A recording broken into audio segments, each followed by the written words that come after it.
อันนี้เมนบ่มีประสบการณ์ยังเลยเนาะแม่แก้วกะซีมาให้เฮียนหยิบเส้นสื่อนี่ก่อนเนาะหยิบไปจนว่ามันลึงคักๆแล้วจังมาให้ลงสิ้นเนาะแต่ว่าบ่มีประสบการณ์เนี่ยก่อนโดยหลังจากที่ว่าเราหยิบสิ้นได้ละเอียดแล้วเนาะแม่แก้วกะซีให้เราไม้คิดตัวนี้มานี่กะซีแม่นนิ้วครึ่งแล้วก็สิให้เราต่อไปเลยบ่ต้องดึงตัวได้ตัวหนึ่งจับให้มันเสมอแล้วก็หยิบไปเลยให้เราต่อตีนเนาะอันนี้เป็นขั้นพื้นฐานทำอีทที่ว่ามาเฮียน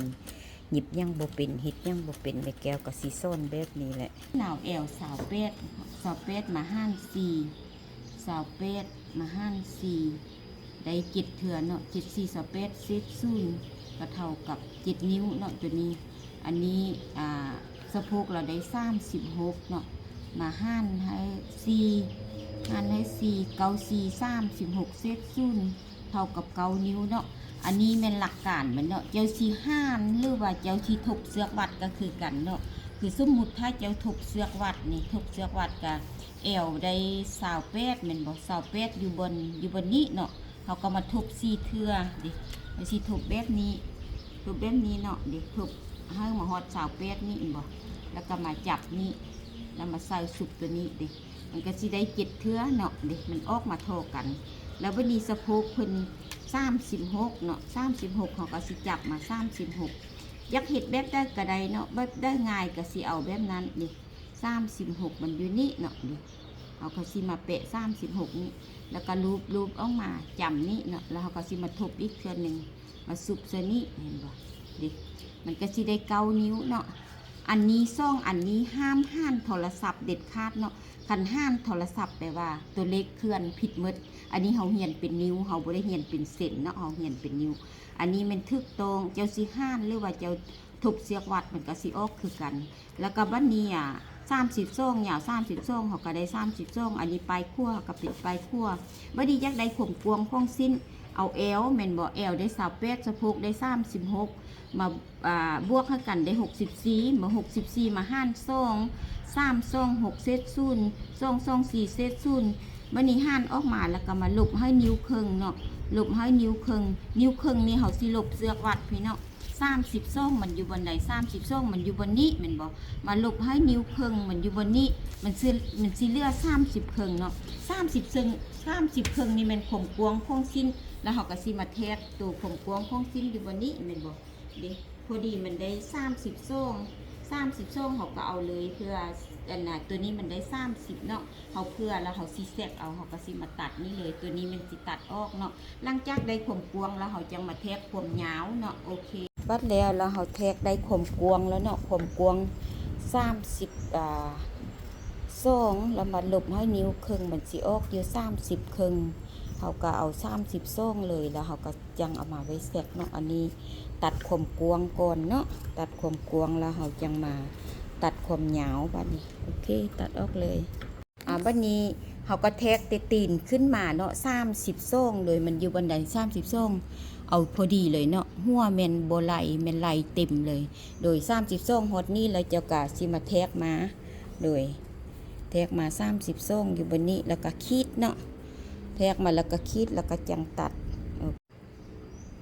คีดไปเลยคอยบ่ต้องเน้นแห้งก็ได้บัดนี้จะมาแทกนี้ลองเบิ่ง6นิ้วครึ่งเนาะจะก็มาแทกนี้6นิ้วครึ่งบัดนี้นะแทกนี้6นิ้วครึ่งแล้วก็คีดไปเลยมันจังง่ายโอเคโดยหลังจากที่ว่าเฮาได้ความกว้างความยาวแล้วเฮาก็สิตัดเนาะตัดหัวมันตัวนี้ตัด2อันเลยลูกตัดเพียงใส่สิ้น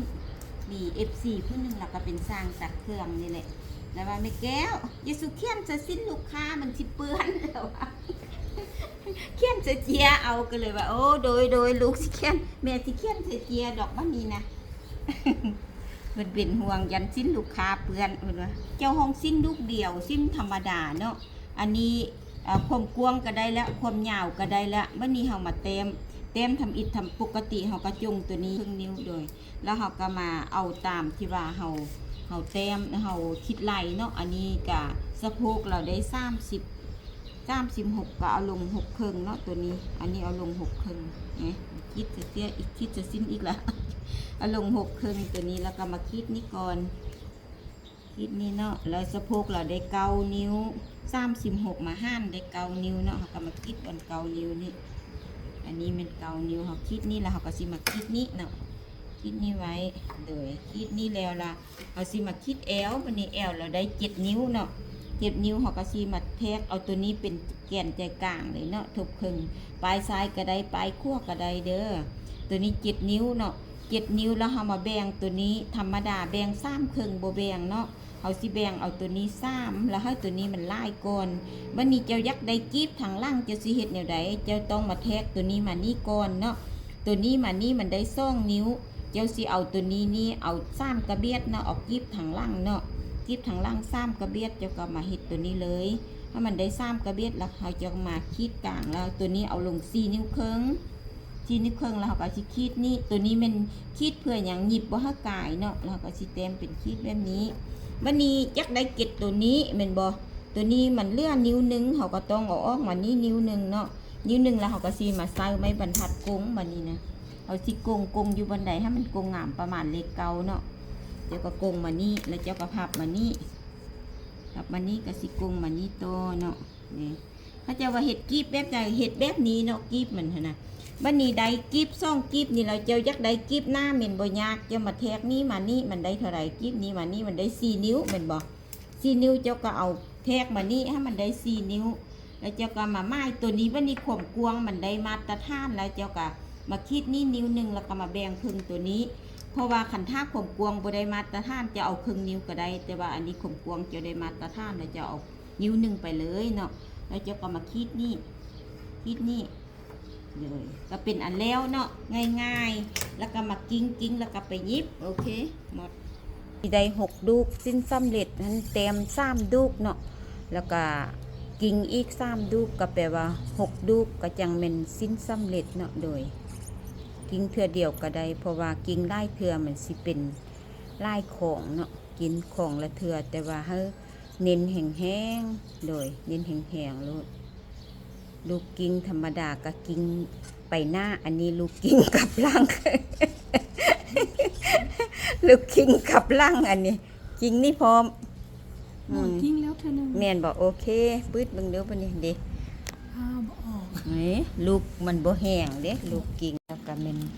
เริ่มหยิบเกล็ดกับหน้ากับล่างโอเคกับหน้ากับล่างโอเคคอยหยิบไปช่วยๆไปนักเรียนมือมาเลยหยิบไปเลยคอยหยิบซาซาไปเลยคอยช่วยออกไปเลยคอยช่วยออกบนคีบฮะโอเคคอยช่วยออก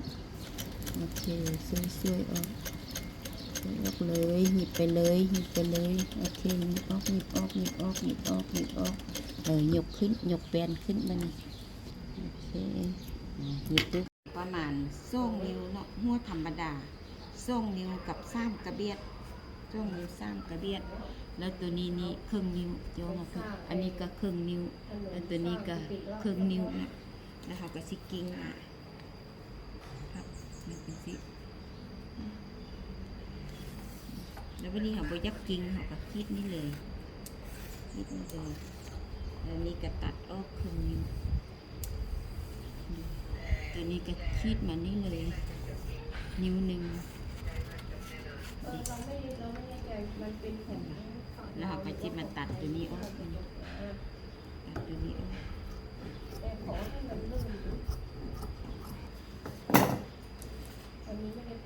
นี้ลูกมาหยิบหัวมันนี่ตายอีกเต็มเนี่ยถ้าลูกจืดก็ไปเป็นบทเรียนหัวมันนี่ลูกกระแทกแต่นี่มันนี่เนาะถ้ามันได้4 นิ้วครึ่งหรือว่า5 นิ้วก็ได้เอา4 นิ้วครึ่งซะแล้วลูกกระแทกมันนี่4 นิ้วครึ่งคิดตัวนี้แล้วลูกจะมาคิดตัวนี้มันบอกคิดตัวนี้ครึ่งนิ้วตามคิดตัวนี้ครึ่งนิ้วเพื่อมาหยิบใส่สิ้นตัวนี้ดีเพื่อมาหยิบใส่สิ้นตัวนี้คิดครึ่งนิ้วไปเลย ตัดตัวนี้ก่อนคีดตัวนี้แล้วจะมาคีดตัวนี้โอเคหมดเลยโดยหยิบแล้วออกมาแต่ละเทือเนาะเราต้องแยกแอวเบิ่งนี้มา5เบิ่งนี้28มันก็ได้14เป็นอันว่าได้แล้วเนาะได้แล้วเราก็ปีนออกมาบัดนี้เราปลายขั้วเนาะปลายขั้วมันสิอยู่เบื้องนี้แล้วจะปลายเบื้องในแล้วก็มาหยิบหยิบให้มันทึกเส้นเนาะเอาวางหั่นแหละทางลงแล้วก็เอาตัวนี้ออกแปลงให้มันเสมอตัวนี้เบื้องนี้วางลงเลยเลือกตั้งใช่ไหมเนี่ยหยิบไปเลยหยิบให้มันทึกเส้นเนาะตัวนี้ให้มันทึกงูบ่ให้มันทึกตามของนี่เส้นตัวนี้กับตัวนี้ให้มันทึกกันโอเคหยิบไปเลยอะไรอ่ะเขาไปเลือกตั้งอยู่เขาไม่มีเวลาหยิบให้มันเบิ่งเส้นลุมเส้นถึงค่อยๆโอเคขึ้นหมดออกกันจิ้มเม็ดออกแล้วเราต้องวางให้มันทึกแบบเส้นนี่เราต้องแปะมันทึกหยิบไปทีละน้อยทีละน้อยหยิบจนสุดคนแหละหยิบไปทีละน้อยให้มันทึกเส้นลุมเส้นถึงให้มันทึกตัวนี้สิกายกระยามันตัวนี้สิกายกระยามันแต่ว่าเส้นเห่านี้ให้มันทึกกันคนบอกโอเคหยิบไปเลยโอเคตัดแล้วก็หยิบกายมันนิดนึงอันนี้ต้องวางให้มันซื้อได้ตัวนี้นะแล้วก็หยิบกายตัวนี้ซื้อเส้นเก่าตัวนี้นี่โอเคหยิบไปเลยให้มันซื้อเส้นเก่าตัวนี้นี่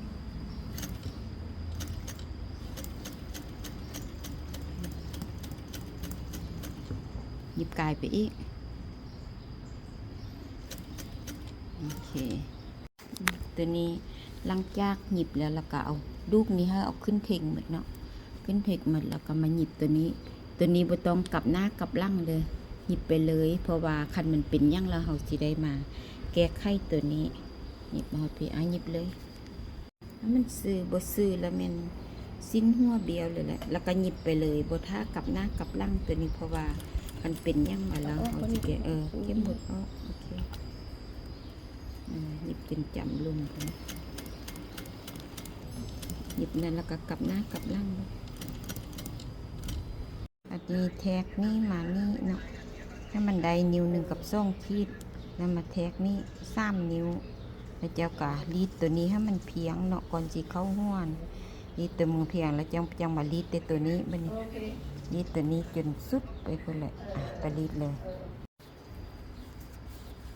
โดยเวลามีแก้วส้นในแก้วกะสิหยิบผ้าเบิงเนาะหยิบผ้าเบิงแล้วก็จับตีนจับมือใส่บอกไปเทละน้อยข้าเจ้ากะสิเข้าใจผู้เหียนนะแม่นบอกลูกเข้าใจอยู่บอกในส้นฮะเข้าใจดีแม่นบอกส้นละเอียดเพราะว่าบางคนข้าเจ้าให้เฮ็ดเองไปเหียนด้นปันได้กระบุปินเนาะเขาต้องส้นแบบนี้มันจังเป็นเวลาเขาส้นกะต้องบอกนักเรียนให้มันละเอียดเนาะนักเรียนก็เข้าใจไวแล้วก็เป็นง่ายอันที่ว่าไม่แก้วส้นนี่มันส้นหลักการให้ยักงามยักให้เฮ็ดดีกว่านี้กับIQตัวเองเนาะเอาไปปรับปรุงเอาเองเนาะลูกเนาะยักให้งามยักให้ดีกว่านี้เพราะว่าตัวนี้เป็นหลักการเลยไม่แก้วกับส้นละเอียดแบบนี้นี่แหละอันนี้เป็นนักเรียนเก่ามาแต่ออสเตรเลีย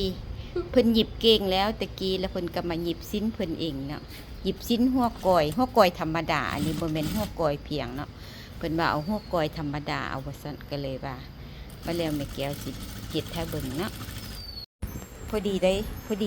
ยบ่ลูก14เต็มเลยบ่นี่หยิบบนกุ้งนี่แทกบนนี้ไปเห็นบ่พอดีได้14แอล28เนาะได้14เต็มมื้อนี้ลูกก็มาหยิบตัวนี้หยิบตัวนี้น้อยนึงบ่ที่หยิบตัวนี้ครึ่งนิ้วนี่ไปหยิบอันนี้ถือว่าสำเร็จเรียบร้อยเนาะแอล28สะโพก36เนาะกะสิประมาณนี้หยิบออกมากะสิประมาณนี้เนาะเด็กเป็นได้ย่างเบิ่งดูบัดนี้ย่างสบายบ่ย่างสบายบ่ย่างสบายแม่นบ่นักเรียนใหม่เนาะบ่มีประสบการณ์แต่ว่าก็คือว่าเป็นอะไรลูกเข้าใจฮะเข้าใจละเอียดแม่แก้วสอนค่อนข้าง ขียนแล้วก็ยับแต่ละอัน หยิบได้แม่นบ่เอาไปต่อยอดได้บ่ ได้ เป็นในครูเนาะก็เอาไปต่อยอดเอาเวลาว่างก็หยิบเครื่องให้ครูหมู่อาจารย์เดียวกันบ่